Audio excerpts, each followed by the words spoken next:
Meanwhile, we warned you they were coming for the guns, and we've warned you they will use the economic crisis or any other pretext they can to enact martial law. With that in mind, Paul Joseph Watson has rounded up some of our past reportage, now put into context as we see them moving really quickly down that slippery slope of tyranny. Obama would call on the military to disarm Americans during a national emergency. How? The blueprint is outlined in a series of Army manuals that details the confiscation of firearms and how they will declare a civil emergency and contain that crisis. One of those is called the Civil Disturbance Operations Manual, released originally in 2006, then updated in 2010 under the title FM 3-39.40 Internment and Resettlement Operations. We've covered that in detail at length over the past year or so, but just a few of those highlights in retrospect. Warning shots will not be fired, according to page 20, and overall they describe how in containing a civil unrest situations, they will send military and or police forces to physically guard stores where they just sell or distribute liquor, arms and ammunition, drugs, and everything else under the sun to prevent them from getting into the hands of rioters. Furthermore, we already know from the Katrina disaster that they will do gun confiscation even at gunpoint, door to door. It's been done before, and it's what they plan to do during civil emergencies. Rob Dew did that excellent viral video breakdown of that earlier in the year that has now over 1.2 million views. We played it last night. You can find it up on the YouTube channel for The Alex Jones channel. Meanwhile, a North Carolina police lieutenant warns of plans for martial law coming in 2013. He called in to Pastor Butch Paul's show on GCN Live the other day and described how they are doing training for active martial law scenarios to take place during this year. This clip really speaks for itself. Let's go to that right now. You're a lieutenant in the police or the military? The police department. What's your opinion? Things are going downhill very quickly, sir. What are you hearing from your superiors of what's coming down and what you're looking for? Well, they're looking for it to happen, and they're training for it to happen. Now you said they're training to take us down, or training to defend us? Yes, sir. Training to take us down. And really? Law enforcement here in North Carolina has started training with drones, military-operated drones. Wow. Okay, they started training with military drones in North Carolina. Yes, sir. That's correct, sir. And your superiors are training the forces to take down the American people. Yes, sir. Things are very alarming. For those of you who've not caught up to speed yet, are still trying to figure out the scenario, there's an excellent retelling of the really true, but what many would consider alternate history of our modern day. It's written by financial expert James Quinn under the title Obedience to Authority, Should We Trust the Government? It's a long 13-page article. Obviously, we're not going to get into the whole thing now, but he starts off with kind of the anecdotal reference to that famous Pink Floyd song, Mother, one of the lyrics of which is, "Mother, should I trust the government?" and goes on to describe a range of kind of subtle tyrannies and how he was at a concert for Roger Waters, the head of Pink Floyd, and when he sang, "Mother, should I trust the government?" the whole crowd of 40,000 people shouted no.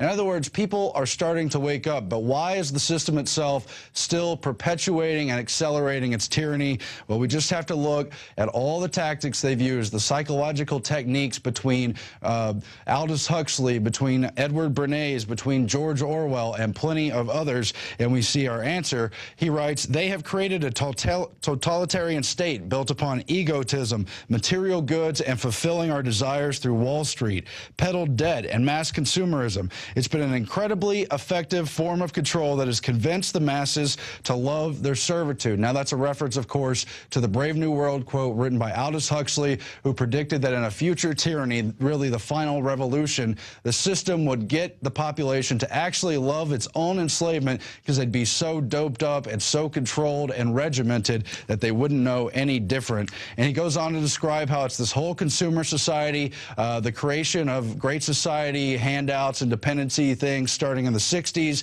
going back, of course, to the FDR days in the 30s, the rise of the credit card for the first time in the 70s, giving consumers access to cheap debt. All this stuff is coming to a head, all these banker schemes. It's mathematically becoming impossible to continue. So how will they continue it? Well, the system has a credibility crisis, but basically the population has learned to love its authority. It is obedient to authority. This was proved in the Milgram experiments back in the 70s and in many other respects, where they found that even when people don't like what's being done, they respect that authority and obey it because they're afraid to do otherwise, essentially. That was the experiment where they brought in test subjects to shock people when they got the wrong answers and found that more than 65% of those in the test were willing to administer deadly electrical shocks just for people getting the wrong answers on word association exams. It really says a lot about our society. But this article goes on and explains, really sums up this big problem in a great paragraph here. Why do we have 47 million plus on food stamps? Why are the bankers allowed to loot and continue their big crimes? Well, we're in a system where there's too little cash, too few jobs, too much debt, too many takers, too few makers, too many bankers, too much delusion, and too few resources to sustain the unsustainable. We have entered the end stages of a ravenous locust swarm. The fields have been stripped barren, and what's more, a lot of people know it. If you stop obeying that system, if you say no to it, and if you let them know you see through their illusion, well, that's really the only chance we have to put this thing to bed. Otherwise, a system that seeks power will keep its power. It was explained thoroughly in 1984. Power is not a means to an end. It's not something they do to enact some kind of paradise or utopia. A system that craves power wants only that. They want power for the sake of power. And so you really can't trust that system. More on that note of how we've been all caught up in the debt and how we as human beings are seen as collateral for the system is in this clip I found in the National Archives. It's in a family planning clip program, which is really just a euphemism for eugenics. I wrote the article yesterday. Under eugenics, you are a human resource slave to the New World Order. They really call us human resources, talk about how they need to control the breeding and the production of human beings because we fit into the larger planned economy where we have no economic freedom, where they can ship our jobs to China, you name it, and we're not to be in charge of even how many babies we have. Let's go to that clip now. Aaron Dykes here on January 1st, 2013. Now, Alex Jones talked on the show today about how the system views us as human resources. And this is happening more and more under the eugenics model, more and more here in the United States as we adopt Obamacare, as we move towards a planned economy where there's limited economic options and less freedom all the time. Now, I just wanted to point out they really do consider us human resources. I'm going to play you a clip from a 1974 family planning clip called Communicate, Speak, They Are Listening. Family planning is, of course, code for eugenics. It's the softer side of Sears, the softer side of eugenics. Let's go to that clip right now. In Kenya, the Minister of Finance and Development offers valuable support. Well, my views, which really are government views, is that family planning is an integral part of development planning. It is an essential part for the reason that you cannot hope to plan other forms of production if you cannot plan the production of the main resource, the human beings. We view it as an aspect of human freedom. Incredibly, you see this finance and development minister claim that it's the state's role to decide how many people reproduce, who and when, because they are human resources, part of the overall planned economy system, which time and again leads to limited freedom and basically totally slavery. But on top of that, you see this incredible 1984 Orwellian backwards doublespeak where freedom is slavery. Somehow when the state tells you if you can breed or not, that's freedom from the natural restrictions on breeding that otherwise occur. So that is not slave to just natural forces.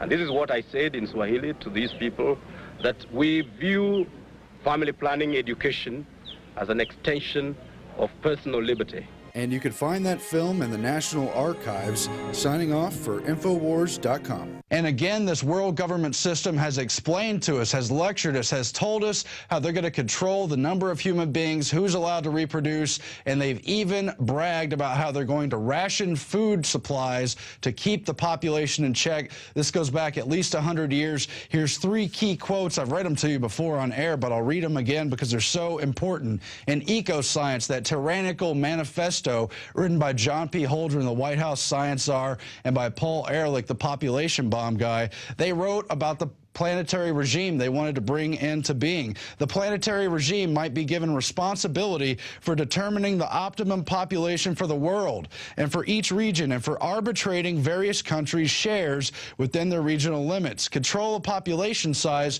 might remain the responsibility of each government, but the regime should have some power to enforce the agreed limits. And they're talking about controlling the resources, allocating the food supplies, and everything else, telling you how much carbon you're allowed to use, as we're seeing in this current era.